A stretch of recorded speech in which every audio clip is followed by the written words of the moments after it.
नमस्कार, मेरा नाम पंकज कुमार है। आप टीम टीएसपी देख रहे हैं। आज इस वीडियो में किसी पॉलिटिकल पार्टी की बात नहीं होगी, किसी राजनीति की बात नहीं होगी, बीजेपी कांग्रेस या बीएपी की बात नहीं होगी। आज बात होगी एक ऐसे व्यक्ति की और ऐसे व्यक्तित्व की जिससे हर कोई सीख सकता है, बहुत कुछ सीख सकता है। एक ऐसा व्यक्ति जो गरीब किसान परिवार से उठकर मंत्री बना और एक ऐसा व्यक्ति जिसकी बात बड़े बड़े आला कमान तक टाल नहीं सकते थे, जिसकी बात पूर्व मुख्यमंत्री वसुंधरा राजे तक टाल नहीं पाती थी, क्योंकि उन्हीं की सरकार में वो मंत्री रहे और जब वो बोलते थे तब आला कमान को भी उनकी बात माननी पड़ती थी। पत्रकारों को सवाल पूछने से पहले सोचना पड़ता था कि क्या सवाल पूछे, क्योंकि जब पत्रकार उनसे सवाल पूछता था तो वो भी पत्रकार से रिटर्न में एक सवाल पूछते थे और उसका जवाब पत्रकार को देना मुश्किल हो जाता था। तो आप खुद कैबिनेट मंत्री के होते हुए भील प्रदेश का समर्थन कर रहे हैं, तो क्या हो गया? मैंने बेच खाया क्या इनको? गिरवी रख दिया क्या मुझे? आपने जब एक आदमी राजपूत का समर्थन कर रहा है, वो कैबिनेट में नहीं है, वो पार्टी में नहीं है। भारतीय जनता पार्टी के संविधान में यदि किसी स्वयंसेवी संस्था यदि विचारधारा के साथ, पहले ही हो गया था जब भारतीय जनता पार्टी टूटी, बोर्ड मेंबरशिप के नाम से हो गया, वो उन्होंने मान लिया बोर्ड मेंबरशिप के लोग हैं ये। अब फिर ये एक और भील स्टेट का हो गया या आदिवासी स्टेट का हो गया या गुर्जर समाज का आरक्षण की बात हो गई या राजपूत समाज मांग कर रहा है। ये समानता मंच क्या है? इसमें वो लोग नहीं है, इसमें तो वो लोग हैं जो कैबिनेट नहीं ना पार्टी के कर्जदार होते हैं, वो भी सम्मिलित है। आपको जानकारी में है कि नहीं? बोलो ना। अरे रखना चाहिए आपको। जी हाँ, मैं बात कर रहा हूं इसी क्षेत्र के 7 बार विधायक रहे, 4 बार मंत्री रहे और 1 बार सांसद रहे, नंदलाल मीणा जी की। उनका कल देहांत हो गया और आज राज्य के मुख्यमंत्री से लगाकर हर एक बड़े से छोटे नेता तक आज उनके अंतिम दर्शन करने के लिए पहुंचा था। वो चाहे किसी भी पार्टी से हो, वो किसी भी विचारधारा से हो, कांग्रेस हो, बीएपी हो, बीजेपी हो, उनके तमाम नेता जो हैं आज पहुंचे। जितने भी सक्रिय राजनीति में लोग थे वो आज अंतिम दर्शन करने के लिए पहुंचे और सभी ने दुख व्यक्त किया और सभी ने यह माना कि नंदलाल मीणा जैसा ना कोई था ना कोई होगा। अब उनकी थोड़ी कहानी जानते हैं कि वो कैसे एक गरीब परिवार से उठकर मंत्री पद तक गए और कैसे एक व्यक्ति अगर चाह ले, अगर इच्छा शक्ति ठान ले तो वो कैसे सर्वोच्च तक पहुंच सकता है। नंदलाल मीणा जी की जो कहानी है उससे हमको सीखने को मिलता है। एक बार मैं आपको उनकी कहानी बताता हूं, बड़ी इंटरेस्टिंग है। उनका जन्म 25 जनवरी 1946 को गुलाम भारत के अंदर हुआ था। एक व्यक्ति जो गुलामी में जन्मा लेकिन कभी किसी का गुलाम नहीं रहा, हमेशा अपनी बात को डंके की चोट पर कहा। वो जो है प्रतापगढ़ जिले का जो अम्मा माता के पास में खेड़ा, अम्मा माता खेड़ा जिसे कहा जाता है, वहां पर पैदा हुए। उनके पिताजी का नाम किशन लाल था, माताजी का नाम देवी बाई था। ये दोनों किसान परिवार से थे, किसानी करते, कुछ आमदनी जो इकट्ठी होती बच्चे को बढ़ाते हैं। धीरे धीरे बच्चा बड़ा होता है और छात्र राजनीति की तरफ रुझान हो जाता है नंदलाल मीणा जी का। तो वो चुनाव लड़ते हैं छात्र प्रेसिडेंट का और छात्र प्रेसिडेंट का चुनाव लड़ते हैं तो जीत भी जाते हैं और प्रेसिडेंट बनते हैं। प्रेसिडेंट बनने के बाद उन्होंने सोचा कि सिर्फ प्रेसिडेंट बनने या सिर्फ राजनीति करने से काम नहीं चलेगा, तो उन्होंने पढ़ाई भी करी, नौकरी भी लगे और दरियाद में उन्होंने हॉस्टल वार्डन की नौकरी करी। लेकिन इसी दौरान उनका जो ध्यान था या कह लीजिए उनका जो थोड़ा सा रुझान वो हुआ जनसंघ की ओर। जी हाँ, पहले एक संगठन चला हुआ करता था, बाद में पार्टी में कन्वर्ट भी हुआ।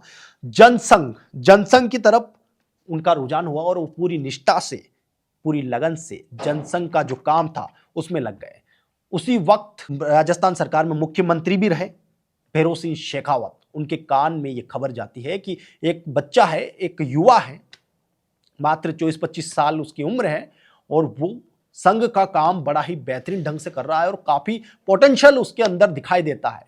ये बात जब भैरों सिंह शेखावत के कान में जाती है तो वो उस समय दक्षिणी राजस्थान में ऐसे ही युवा की तलाश कर रहे थे। और उनकी तलाश खत्म होती है नंदलाल मीणा पर। जब वो नंदलाल मीणा जी से मिलते हैं तो 1972 का चुनाव लड़ने के लिए उन्हें कहते हैं, और 1972 का चुनाव एक 26 साल के युवा को लड़वा देते हैं 1972 में। और वो चुनाव लड़वाते हैं भैरव सिंह शेखावत लसाड़िया विधानसभा से नंदलाल मीणा को। लेकिन नंदलाल मीणा उस वक्त युवा थे। मैं बार बार नंदलाल मीणा बोल रहा हूं तो इससे ऑफेंड होने की जरूरत नहीं, क्योंकि उस वक्त एक बालक की बात कर रहा हूं मैं। वो सम्मानित थे श्री नंदलाल जी मीणा, और जितनी भी उनके लिए सम्मान सूचक शब्द यूज की जाए वो कम है। लेकिन किसी को अगर ये चीज बुरा लगे ना, मैं युवा नंदलाल मीणा की बात कर रहा हूं, 26 साल के नंदलाल की बात कर रहा हूं। तो वो चुनाव लड़ लेते हैं, लेकिन उनको अनुभव नहीं था, इस तरीके की राजनीति कभी करी नहीं थी, तो उनकी हार हो जाती है। लेकिन निराश नहीं होते, वो अपना जो कर्तव्य था, जो काम था, जनसंघ का काम वो करते थे, वापस से जनसंघ के काम में वो लग जाते हैं। लेकिन उनके चुनावी टाइम में दिए गए भाषण, उनकी वाक क्षमता, उनकी कार्यकुशलता पूरे दक्षिणी राजस्थान में आग की तरह फैल जाती है, और वो सभी के चहेते बन जाते हैं, जनसंघ सेवा में लग जाते हैं। इसी बीच 1975 में देश की सबसे बड़ी ट्रेजेडी भी बोल सकते हैं, या कह लीजिए देश की सबसे बड़ी घटना भी होती है, इमरजेंसी लगा दी जाती है 1975 में इंदिरा गांधी सरकार के द्वारा। इमरजेंसी में नंदलाल मीणा जी को सरकार की नीतियों का विरोध करने के जुर्म में उदयपुर जेल में 6 महीने तक रहना पड़ता है। 6 महीने बाद जब छूटते हैं, और इसी दौरान 21 महीने की इमरजेंसी खत्म होती है।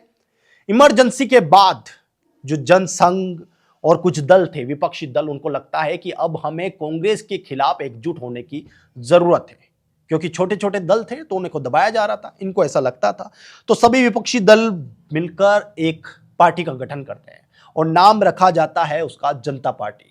भारतीय जनता पार्टी नहीं, जनता पार्टी। जनसंघ भी इसमें शामिल होता है। 1977 में फिर चुनाव होते हैं, और नंदलाल मीणा जी को जनता पार्टी से उदयपुर ग्रामीण का चुनाव लड़ने का न्योता दिया जाता है, या फिर आगे किया जाता है कि हमारी तरफ से नंदलाल मीणा जो है चुनाव लड़ेगा। 1977 में इनको मौका मिलता है, और ये मौके को बेहतरीन ढंग से भुनाते भी, और भुनाने के बाद उदयपुर ग्रामीण से वो जीत दर्ज कर लेते हैं। 1977 के लोकसभा चुनाव में जनता पार्टी ने ऐतिहासिक जीत दर्ज करी। कांग्रेस को बड़ी हार मिली, क्योंकि एक गुस्सा था, इमरजेंसी का गुस्सा था, और उसी गुस्से की वजह से कांग्रेस को यहां पर हार मिली। भारत के इतिहास में पहली बार कांग्रेस सत्ता से बाहर गई थी। बड़ी घटना हुई थी, बहुत बड़ी घटना हुई थी, और मोरारजी देसाई देश के पहले प्रधानमंत्री बने थे। नंदलाल मीणा जी और की जो क्षमता थी, उनके बढ़ते प्रभाव और पब्लिक पर जो उनकी पकड़ थी, उसको देखते हुए उन्हें भेड़ और उन मंत्री बना दिया जाता है। ये नंदलाल मीणा जी के लिए मंत्री बनने का जो था, ये पहला अवसर था। लेकिन ये सब कुछ बहुत जल्द बिखरने वाला था, क्योंकि आप देखते हैं पार्टनरशिप जब भी होती है तो वो बहुत लंबे टाइम तक नहीं चल पाती है। तो ऐसी ही 3 पार्टी, माफ कीजिएगा, बहुत सारे विपक्षी दलों ने मिलकर एक जनता पार्टी बनाई थी, और ये सब कुछ बिखर गया जल्द ही, क्योंकि आपसी मतभेद होने लगे।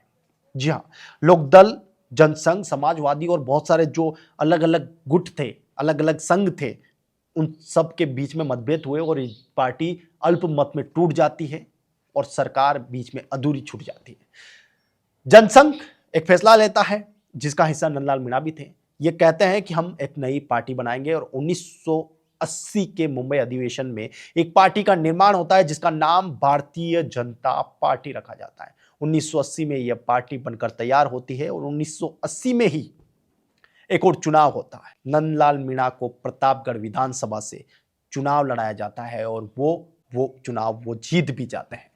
फिर 1984 में चुनाव होता है। राजीव गांधी जी की लहर चल रही थी उस समय, और उस लहर में धनराज मीणा के हाथों नंदलाल मीणा जी को हार नसीब हुई, हारना पड़ा, क्योंकि एक लहर थी, और उस लहर में 1984 का वो चुनाव हारते हैं। लेकिन 1989 में लोकसभा चुनाव होते हैं, और वे सलूम्बल लोकसभा से दिग्गज भेरूलाल मीणा को हरा देते हैं और सांसद बन जाते हैं।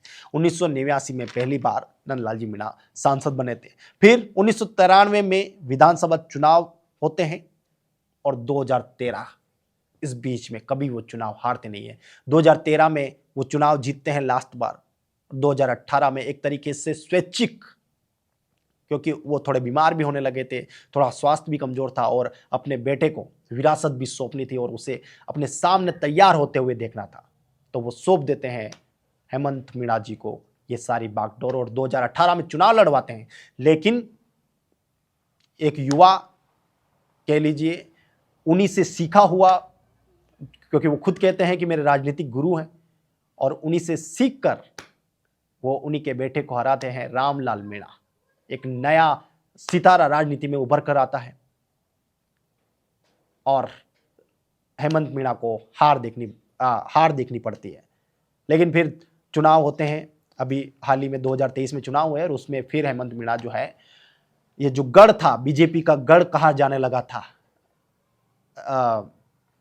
नंदलाल जी मीणा की वजह से, वो गढ़ वापस हासिल किया। लेकिन इंटरेस्टिंग बात ये कि 1952 से अब तक 17 चुनाव हुए हैं इस विधानसभा में, और कांग्रेस 9 बार जीती है, बीजेपी ने 7 बार जीती है, 2 बार ज्यादा कांग्रेस जीती है। लेकिन गढ़ कहा जाता है किसका? बीजेपी का। किसकी वजह से? नंदलाल मीणा जी की वजह से। तो ये पूरी कहानी थी, इस तरीके से इनकी कहानी है। लेकिन धीरे धीरे इनका स्वास्थ्य बिगड़ने लगा, और स्वास्थ्य बिगड़ने के साथ पहले इनको उदयपुर हॉस्पिटल में भर्ती करवाया गया। 11 अप्रैल की शायद बात है, उनके करीबियों ने बताया है कि 11 अप्रैल को इनको उदयपुर भर्ती करवाया गया था। फिर इनको अहमदाबाद रेफर किया गया और वहाँ लगातार स्वास्थ्य बिगड़ गया, और कल लगभग 1 बजे 27 सितंबर को इनका देहांत हो गया। और आज इनका दाह संस्कार था। उस दाह संस्कार में जितने भी राजस्थान की राजनीति से जुड़े हुए लोग हैं, उन्होंने दस्तक दी। वो चाहे बीएपी से हो, चाहे कांग्रेस से हो, चाहे बीजेपी से हो, या फिर अन्य विचारधारा का व्यक्ति हो, लेकिन नंदलाल मीणा जी का जो वर्चस्व था, जो उन्होंने व्यक्तित्व बनाया, कहीं ना कहीं उस व्यक्तित्व की आज जीत हुई, और वो सभी जो है वहां पर पहुंचे।